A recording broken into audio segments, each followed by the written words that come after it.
So a couple of weeks ago I made this video, Every Empire Explained, where I went through and explained every single of the preset empires that Stellaris comes with. Now for the most part it's done alright, got some decent views, got a lot of comments and a lot of likes, which I really appreciate. But slowly, over the course of the video coming out, more and more comments saying pretty much the same thing have started to emerge. It seems that some of you didn't like that I said this. Now these are one of the most socialist empires in Stellaris, so automatically get gold star of approval from me. Now I should apologise, I didn't realise that so many of you were so hard for elongated, weed-smoking, funny emerald mine inheritance man and his colleagues of similar financial status. I didn't realise, otherwise I would have never said those things. I never would have said that socialism is good and that capitalism is killing the planet and there's basically nothing that the rest of us can do about it because 99% of the pollution is being created by 1% of people, and that same 1% of the people hold 99% of the wealth, so hold all the power. So in an attempt to make peace with all of you billionaire fanboys, I've decided to make 5 fun custom empires, and of course all 5 of them are going to be deeply based in socialistic values. I should preface this by saying I don't really give a shit what your beliefs are. Everyone has a right to believe whatever they want, unless you live in one of these areas over here, in which case things get a little bit more decided for you for the most part. Especially in video games, I don't care. You can play as a socialist, you can play as a capitalist, you can play as a race of zombie people that literally consume other pops to sustain themselves. You know why I don't care? Because it's a video game, you morons. But hey, if I can make a video with such influence that people have to come and rush the billionaire's defense, then who am I to reject that power? Also, before we get into this list, if you want to play with any of these empires that I showcased today, stick around to the end. I'm going to quickly explain how you can do that. So now, without further ado, let's get into these empires. First up we have the United Radician Colonies, named such because they look like radishes, okay? I don't know what to tell you. So just like every single one of the empires that you're going to see today, the Radicians are a fanatic, egalitarian and also a democracy-based empire because those are pretty much the only true socialist options that we have. This means that all of them are going to hold regular elections where the people decide their leadership, since it's kind of how it should be. Also means all of your pops will be given the best life possible and produce more unity and also more goods because they're happy. It's almost like if you keep your workers happy and just let them do what they want to make themselves happy, they're going to be more productive. Looking at you. Back to office, motherfuckers. Back to the Radicians. Now these guys are pacifists, which means no aggressive wars for you, no unrestricted wars. You're going to either have to be a little bit more on the defensive side and get people to declare war on you, or join in with your allies in, defensive alliance wars. Also means you can have an easier time owning planets and keeping them stable, since if your people aren't concerned that a war's going to break out every 10 minutes, they're probably going to be a little bit more calm. As for their civics, we're going to go with diplomatic core. This is going to push the focus of this empire towards, working things out with diplomacy, rather than just a shooty bang bang pew pew. It does this by using all those extra envoys to get people on your side, or use some spycraft, or make people not like each other, but whatever it is, they're not using military, they're using envoys instead. And it also gives them some extra diplomatic weight to toss around so that they can get people to vote in their favour for things, and also can pressure people more easily into research pacts, non-aggression pacts, economy pacts, other types of pacts. They're also meritocracy, because if you're not getting ahead in life through your raw skill and talent, and instead you get your entire billionaire billions and quote career handed to you by your parents, then what you're really contributing to society. This also means that your specialist pop's going to produce even more goods, and that the level cap for pretty much everyone is going to be higher, because choosing people to work based on their work means that they do better work and that they can progress to higher levels of work. As for the Radician people themselves, they're ingenious, which helps with extra credits from doing pretty much everything to do with jobs. Now this is useful for greasing the wheels of diplomacy, even though they're not going to take bribes. Unfortunately, it doesn't mean that no one else is. So very useful to have a lot of credits hanging around for pretty much anything. They're also going to be communal because plants can grow quite close to each other, but they're also going to be fleeting because plants live and die by the seasons. That's kind of how plants work. And of course they're starting on a Gaia planet because of their life-seeded origin. This means all of the Gaia planets these guys come across are havens to them, and they will absolutely love to live there. So if you find a Gaia planet, get your guys to inhabit it at all costs, because they will get some excellent value. Also means that their home Gaia world is incredibly large, and it's also jam-packed full of useful features that will help them produce even further. And the slight downside of pretty much any planet that isn't a Gaia planet looks poopy in comparison, because if you live in one of these palaces, they will. Next up we have the People's...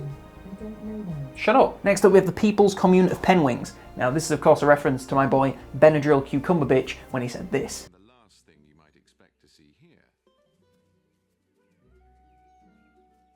is penguins. Words is hard, Benny. It's alright, I understand. Anyways, these lads are xenophiles and they're all about trade and diplomacy. They get a bonus to trade, and they also get that extra envoy, which means that they're going to have an easier time at making a bunch of money from trade, and also making fun with a lot of empires even faster, which means more trade, which means more empires, which means more trade, which means more empires. You can see where this is going. You do pretty well with trade. For the civics, they have free haven. Now their worlds are beautiful. Everyone wants to live there. It's a little bit like living in the Lake District. Everyone wants to live there, but no one can really afford to. But the free haven, everyone can live there. Their lands are amazing places to live with excellent living standards, universal or I suppose galactic healthcare, and of course a minimum wage they can actually thrive on. I'm so jealous. This results in everyone wanting to live on these planets, and their pull for immigration is pretty much constant, which is great for increasing the overall effective habitability of any planets that they can't personally inhabit. Get other species in, they can inhabit it, and then you kind of mix the species once living there, and it works quite well. They're also an idealistic foundation, which means that their people look to those ideals and are happier because of it, because they stick to them, which of course means easier to look after pops if they're happier. Now the penguins themselves are agrarian and industrious, so that means that no matter if they're living out in the fields or living in some mines, they're going to be doing some excellent work. This of course means more resources, and this of course means a stronger economy, which of course does result in happier population when the wealth is evenly distributed. They're also resilient, reflecting their founding ideals, so do not give up their planets without a fight. Don't underestimate them,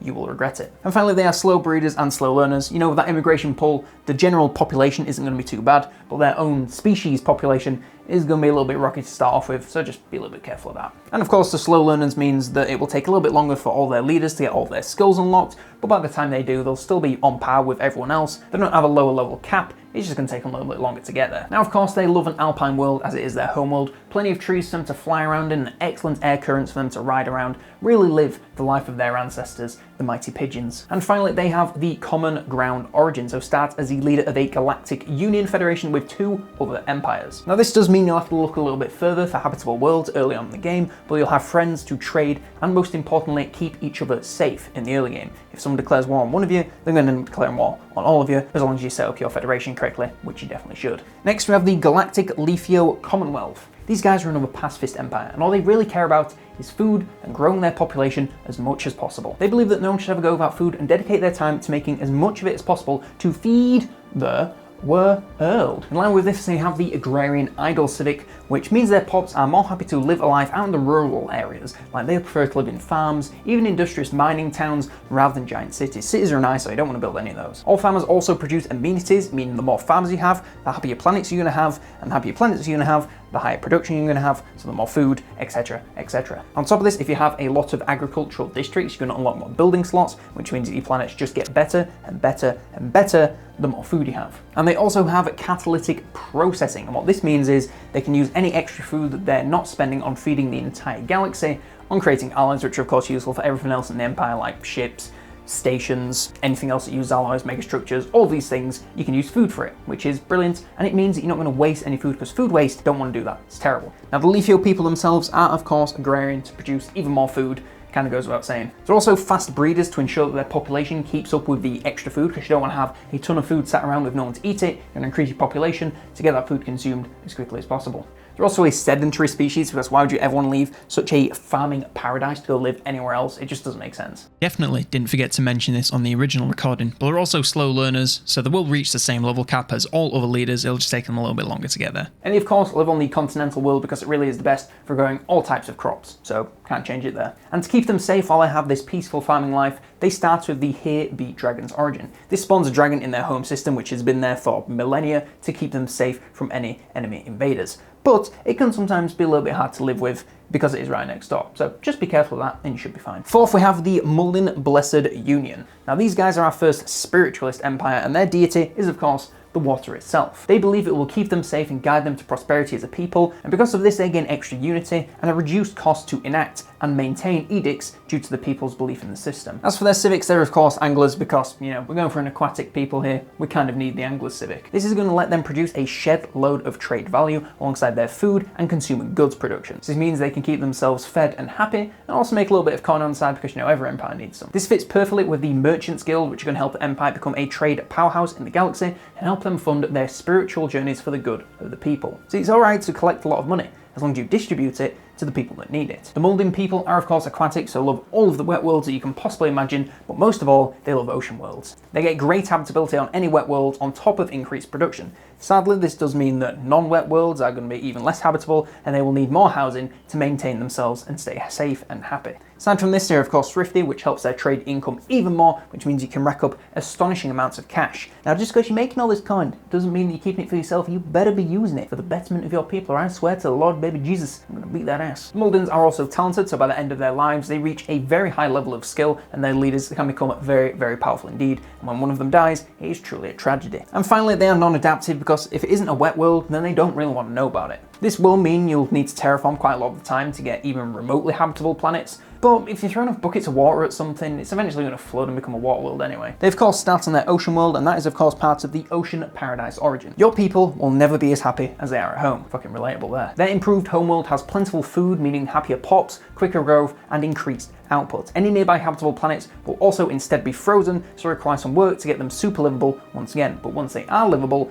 they will likely be water worlds anyway, since you know, if you thaw out whatever's frozen, most of the time it's water. And our final empire today is the Citizens Commonwealth of Slugaia. Lastly, we have these guys because it really just wouldn't be Stellaris if we didn't talk about war just a little bit. The Slugaians are militarists, so of course can declare no retreat wars and fight to the bitter end, and have their ships fire faster to help them get that far. They also pay less for claims, meaning that invading others has never been quite so affordable. This might not seem the most socialist, but two things: it's a video game, and you know, we can need war in Stellaris, it's just part of the game. And also, if you are taking land to help the betterment of your people, that is a kind of branch of socialist, I'm going to allow it. Now to pair with this, they have the Citizen Service Civic, which is quite hard to say. This ensures all pops are doing their part to help you reach your military goals, with an increased naval capacity and unity from all soldiers when using the recruitment officers. Nationalistic zeal also ensures that your people are proud to be Slugaians and that they will fight till the bitter end to defend their lands and also to expand their lands. This comes with slow war exhaustion gain, which means you can normally outlast a lot of other empires and kind of force them to end the war on your terms if you so wish. It also comes with even cheaper claims for even cheaper expansion, which combined with the militarist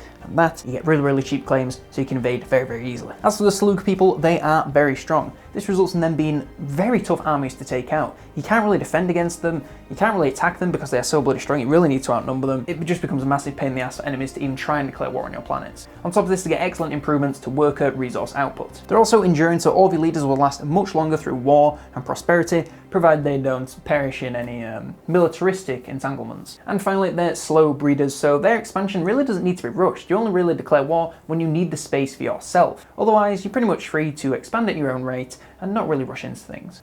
And finally, they start in a tropical world because, you know, they're slugs. Get it? Slug? It's a great joke. And they love all that plant life. They can eat it, it sustains them, they can sit on a leaf. It's a dream, really. And finally, for their origin, they have these slingshots to the stars, since that quantum catapult early on can be of great use to a faction that is focused on military expansion. That's my 5 custom empires. If you want to use them in-game, go to the link in the description, click on it, go to this file, and then you're going to want to go into your documents, go into Paradox Interactive, Stellaris, and open your user empire designs TXT. It's called this, I'll put it on screen now. So you copy the entire document in the link in the description and paste that at the bottom of your document to make sure that you don't erase any of your own custom empires. Then you just save that, open up your game, and boom, there they are. That easy, ain't it, folks? And that is just about everything. So yeah, if you enjoyed this video, definitely leave it a like. If you enjoyed these empires, definitely leave it a like. Leave the empires of your own down in the comments below. I'd love to hear them, as long as they're socialist, of course. If they're anything other than that, I just can't take it. I'm going to start crying.